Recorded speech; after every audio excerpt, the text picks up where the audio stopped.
everyone, welcome back to Sunny Life Channel. Thank you so much guys for tuning in.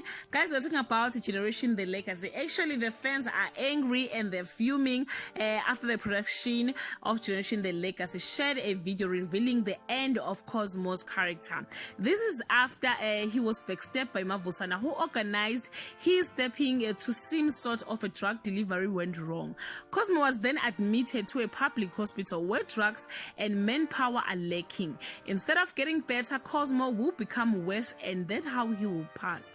Cosmo, whose real name is Ronnie Nyakale, survived being fired in 2014 when the old generation was dissolved. He therefore became the foundation of the Diale family and the Generation The Legacy as the whole.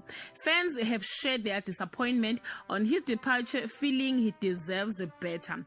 Guys, Generation The Legacy is approaching the new season, so Cosmo might not be part of their plans. The other that were reportedly leaving is Zitalanga, Gaddafi, and Lucy, who will be taking a maternity leave very soon. We are hoping she will come back. It's nothing but the truth that such times comes when we lose beloved characters on our screen. We wish Cosmo all the best. Thank you so much guys for watching this video. Please leave your comment below and share your feeling about Cosmo's departure. Bye.